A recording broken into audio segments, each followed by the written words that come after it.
इकट्ठे आ जाए, इकट्ठे आ जाए। दो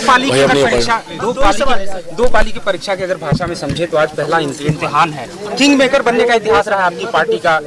अगर कैंपेन मोड से बाहर आके आपसे जानना चाहते हैं, कहाँ देखते हैं आप अपनी पार्टी? मैं अपनी पार्टी की बात नहीं, मैं पूरे गठबंधन की बात करूंगा। गठबंधन एज वन यूनिट, हम पांचों दल मिलकर हम लोग चुनाव लड़ रहे हैं और 14 तारीख को परिणामों के बाद एक बड़ी जीत, एक ऐतिहासिक जीत के साथ हम लोग सरकार बनाने जा रहे हैं। गठबंधन के भीतर कोई किंग मेकर नहीं होता। 2005 का आप जिक्र कर रहे हैं, उस वक्त मेरे पिता ने अकेले चुनाव लड़ा था, इसीलिए वो किंग मेकर की भूमिका थे।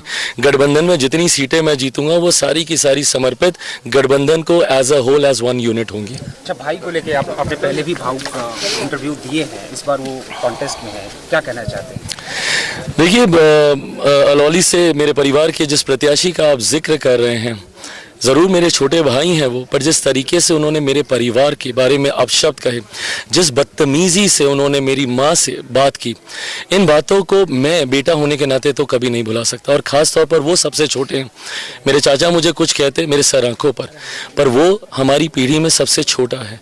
उसके बावजूद जिस तरीके से मेरे बारे में उन्होंने शब्दों का इस्तेमाल किया, जिस तरीके से मेरी माँ को उन्होंने अपमानित करने का काम किया, ऐसे में कतई उनको मैं और मेरा परिवार तो नहीं माफ़ कर सकता। और ऐसे में रिश्ते तोड़े उन्होंने। आज एक ही गांव में दो घरों के बीच में दीवार उन्होंने खड़ी की।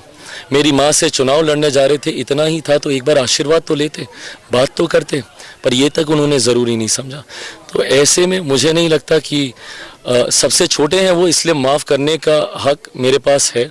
मुझे नहीं लगता कि मैं या मेरा परिवार उन्हें कभी माफ़ कर पाएगा। लास्ट क्वेश्चन, वोटर्स टर्नआउट जो है वो बहुत ज़्यादा है, 11 बजे तक 27%, किस ओर इशारा है? वेल, दिस इज़ वंडरफुल और ये होना भी चाहिए।